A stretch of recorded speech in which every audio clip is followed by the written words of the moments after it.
Hello viewers, আমি প্রণজিৎ আর লাদাখ সিরিজের দ্বিতীয় পর্ব নিয়ে চলে এসেছি আপনাদের কাছে। যদি প্রথম পর্বটা এখনও পর্যন্ত না দেখে থাকেন তাহলে ডেসক্রিপশানে লিঙ্ক দেওয়া আছে, প্লিজ দেখে নিন।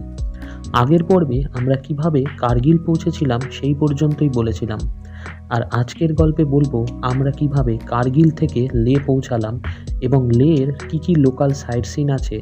সঙ্গে থাকবে খারদুংলা পার করে নুব্রা ভ্যালি পৌঁছানোর গল্প, আর তাছাড়াও থাকবে ভারত পাকিস্তান বর্ডারের শেষ গ্রাম থাং এবং তুর্তুকের গল্প। তাহলে চলুন গল্পের পাতা এবার উল্টানো যাক।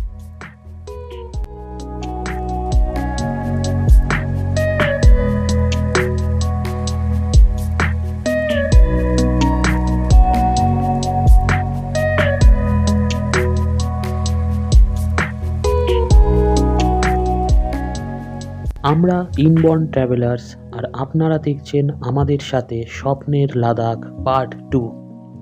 লাদাখ সিরিজের তৃতীয় এবং লাস্ট পর্বে আমরা নিয়ে আসব প্যাংগং লেক আর সোমরিরি লেকের গল্প, আর তার সাথে আমাদের পুরো লাদাখ ট্যুর প্ল্যানটা। তাই প্লিজ চ্যানেলটিকে সাবস্ক্রাইব করতে ভুলবেন না, আর এই ভিডিওটা শেষ পর্যন্ত দেখুন। আর যদি ভালো লাগে তাহলে একটা লাইক আর একটা কমেন্ট করে দেবেন প্লিজ।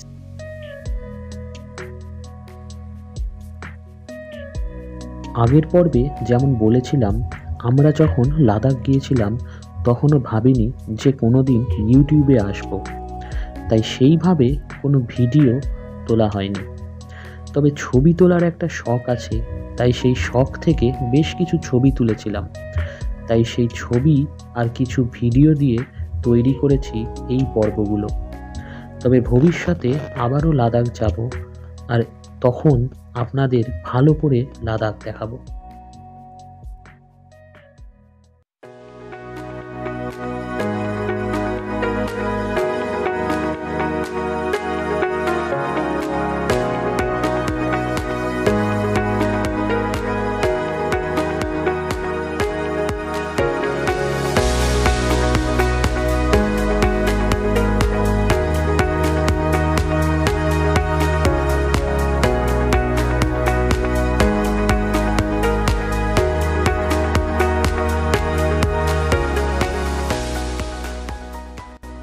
বারোই জুন 2022 সকাল সকাল আমরা রওনা দিয়েছিলাম কার্গিল থেকে লের দিকে। সকাল প্রায় 8:30 নাগাদ আমরা রওনা দিয়েছিলাম কার্গিল থেকে, এবং কার্গিল থেকে লের এই 216 কিলোমিটার জার্নি কভার করে আমরা বিকেলবেলা 4:30 নাগাদ লে পৌঁছেছিলাম।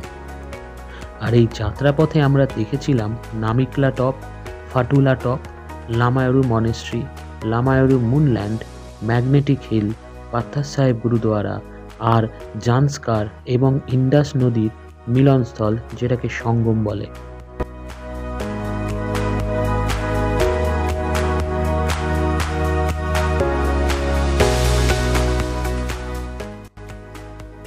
যদি পারেন একবার অবশ্যই লাদাখ ঘুরে আসবেন। লাদাখের সৌন্দর্যের সাথে অন্য কোথাকার সৌন্দর্য তুলনা করা যায় না। লাদাখের প্রত্যেকটা জায়গার দৃশ্য অসাধারণ, এক এক জায়গার দৃশ্য এক এক রকম, সেটা মন প্রাণ চোখ সব জুড়িয়ে যাবে। রোড ট্রিপগুলো তো এক কথায় অসাধারণ। এত সুন্দর জার্নি, এত সুন্দর প্রকৃতি, সত্যি এগুলো বলে বোঝানো যাবে না। একবার এটা যান, ঘুরে আসুন, দেখে আসবেন। নিজের চোখে যদি দেখতে পারেন তাহলে তার থেকে বড় পাওনা আর কিছু হবে না।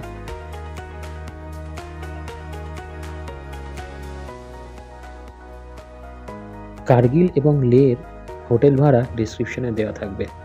এছাড়াও আমাদের ট্যুরের টোটাল যে গাড়ির খরচ হয়েছে সেই গাড়ির খরচটাও ডিসক্রিপশনে দেওয়া থাকবে, একবার আপনারা দেখে নিতে পারেন।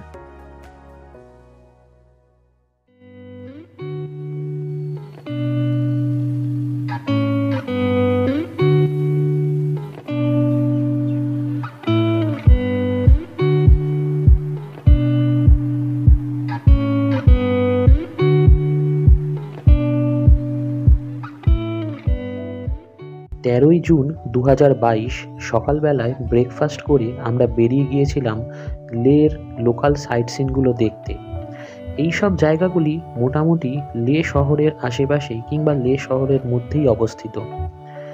লের লোকাল সাইট সিনগুলো যেগুলো আমরা দেখেছিলাম সেগুলো হলো হেমিস মনেস্ট্রি, থিকসে মনেস্ট্রি, শে প্যালেস, র্যাঞ্চো স্কুল মানে যেখানে 3 ইডিয়টসের শুটিং হয়েছিল, সিন্ধু ঘাট, লে প্যালেস আর শান্তি স্তূপা। এর মধ্যে লে প্যালেস আর শান্তি স্তূপা এই দুটো জায়গা লাস্ট এপিসোডে দেখাবো। সিন্ধু ঘাট আর র্যাঞ্চো স্কুল এই দুটো জায়গা বাদে বাকি জায়গাগুলিতেই এক এক জায়গায় এক এক রকম প্রবেশ মূল্য আছে।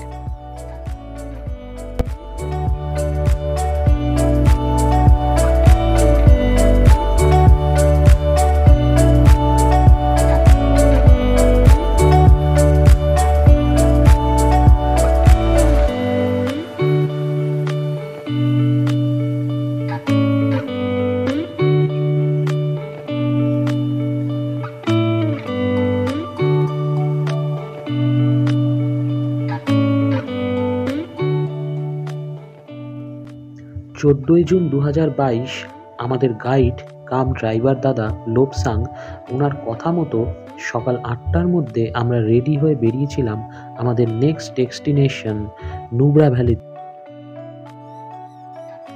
লোবসাং দাদার ফোন নাম্বার ডেসক্রিপশনে দেওয়া আছে।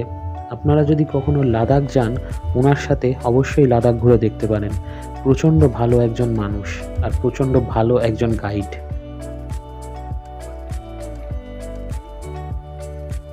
সকাল সকাল রওনা দিয়ে বিশ্বের উচ্চতম যে সমস্ত মোটরেবল পাসগুলো আছে তার মধ্যে হলো খারদুংলা পাস, যেটা পার করে আমরা বিকেলে পৌঁছেছিলাম হুন্ডারতে।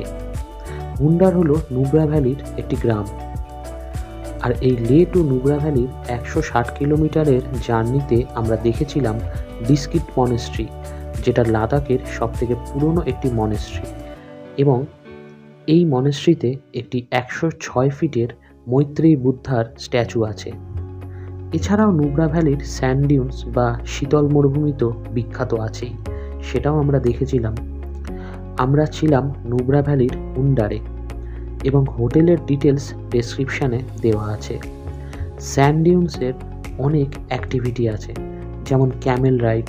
এছাড়া এখানে আপনারা দেখতে পাবেন 2 কুচ বিশিষ্ট উট। এছাড়াও আছে এটিভি রাইড, হর্স রাইড, এই সব অনেক কিছুই অ্যাক্টিভিটি আছে এই স্যান্ড ডিউনসে, এই নুব্রা ভ্যালিতে।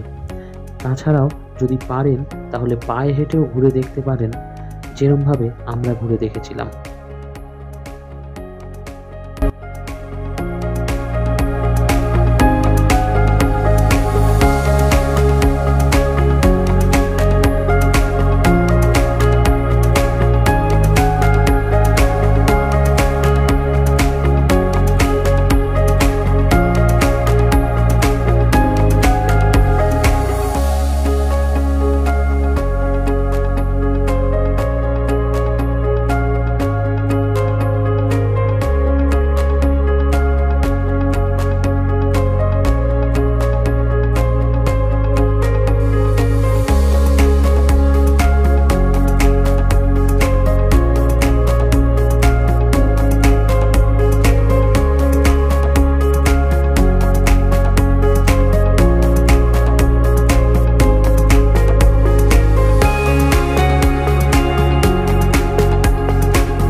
জুন 2022 আমরা রওনা দিয়েছিলাম এলওসি এবং ইন্দো পাক বর্ডারের লাস্ট গ্রাম থাং ভিলেজ এবং টুকটুক ভিলেজ এর দেখতে। আগে টুকটুক অব্দি ট্যুরিস্টদের অ্যালাউ করত, কিন্তু এখন থাং ভিলেজ পর্যন্ত ট্যুরিস্টদের অ্যালাউ করে। আর এই পুরো রাস্তায় আমাদের পাশে পাশে ছিল শায়ক রিভার। 1947-48 সালের ইন্দো পাক যুদ্ধে টুকটুক, থাং এইসব গ্রামগুলো পাকিস্তান অধিগ্রহণ করে নেয়। পরবর্তীতে 1971 সালের ইন্দো পাক যুদ্ধে ইন্ডিয়া পুনরায় এই গ্রামগুলিকে অধিগ্রহণ করে নেয়। এই টুকটুক ভিলেজটা পাকিস্তানের বালুচিস্তানের রিজিয়নের মধ্যে ছিল এবং কারাকোরাম রেঞ্জের অন্তর্গত। থাং পর্যন্ত যেতে হলে আপনাদের আইডি প্রুফের অরিজিনাল কপি আর্মি ক্যাম্পে জমা দিয়ে যেতে হয় এবং ফেরত আসার সময় চেকপোস্ট থেকে আবার আইডি প্রুফ রিটার্ন করে দেওয়া হয়। এই সব এলাকাগুলো খুব সেনসিটিভ, তাই সিকিউরিটি ব্যবস্থা খুব কড়াকড়ি। এবার আসি টুকটুক ভিলেজের কথায়। এই ভিলেজ আমরা পুরো পায়ে হেঁটে ঘুরেছিলাম। ভিলেজের মধ্যে একটা প্যালেস আছে, তাতে একটা মিউজিয়াম আছে। এছাড়াও এই ভিলেজে বালতিদের একটা মিউজিয়ামও আছে, যেখানে তাদের পোশাক, অস্ত্র, বাসন সব কিছু ডিসপ্লে করা আছে। এছাড়াও এই গ্রামে একটা ন্যাচারাল কোল্ড স্টোরেজও আছে। এই সবকটি মিউজিয়াম দেখতে হলে প্রবেশ মূল্য দিতে হয়। তবে পায়ে হেঁটে এই টুকটুক ভিলেজ যদি ঘুরে দেখেন সত্যিই খুব ভালো লাগবে। পাহাড়ি এলাকার মধ্যে চাষের ক্ষেত, গ্রাম্য মানুষদের কথাবার্তা, ব্যবহার, এছাড়া অসাধারণ প্রকৃতি তো আছেই। সব কিছু মিলিয়ে টুকটুক ভিলেজ যদি পায়ে হেঁটে ঘুরে দেখেন খুব সুন্দর লাগবে। আর এই টুকটুক নুব্রা ভ্যালির রাস্তাতেই আছে সিয়াচেন ওয়ার মেমোরিয়াল। সিয়াচেনে কিভাবে প্রতিকূলতার মধ্যে দিয়ে আমাদের আর্মিরা প্রতি মুহূর্ত আমাদের রক্ষা করে চলেছে, সেগুলো এই ওয়ার মেমোরিয়ালের মিউজিয়ামে দেখলে ভালো মতো বোঝা যাবে। আজকে এই লাদাখ পর্বের গল্প এখানেই শেষ করছি। পরের পর্বে লাদাখের আরও কিছু গল্প নিয়ে আপনাদের কাছে আসব। ততক্ষণ আপনারা আমাদের পাশে থাকুন।